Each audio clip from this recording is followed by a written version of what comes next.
Someone covered my nose. When I tried to open my mouth to breathe, they quickly fitted a device on me. Another person produced a rubber tube and shoved it directly into my mouth. I struggled desperately, but was tightly bound. The person forcefully pushed the tube, ramming it down my throat. Then with another hard shove, inserted it into my stomach. They then flipped a switch nearby, and eels began flowing through the tube into my mouth. I was terrified, but could only helplessly watch as they entered my body. After swallowing several, my stomach had become a paradise for eels. I waited in complete silence for 8 full hours, allowing the eels to fully mix with my stomach acid. Finally, a few drops of yellow liquid were collected in a container. When I woke again, I found I'd been sleeping in a sanatorium for 3 whole days. My leg was in a considerably thick cast. Everything that had just happened felt like a nightmare, but my stomach definitely didn't feel right. While I was still groggy, the director suddenly said, "Your right leg fracture is very serious. I've called your company. You can recuperate here peacefully with the chairman." Something felt wrong. Their company was facing a major crisis, and 3 days had passed. Why hadn't they sent other colleagues to pick up the chairman? But I soon discovered something even more wrong with this sanatorium. Not only was there no cell phone signal, but the patients were always accompanied by water.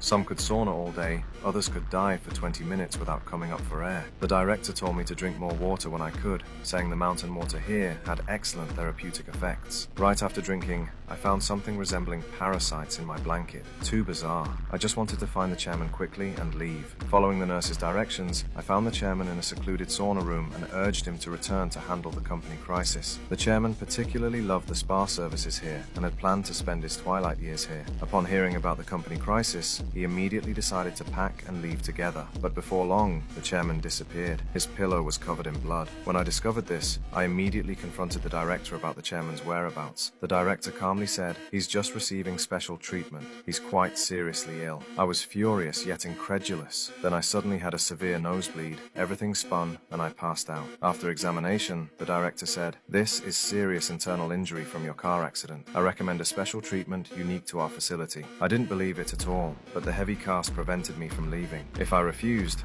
I'd likely be forcibly disappeared like the chairman. So I pretended to comply with the director while deciding to secretly investigate the truth.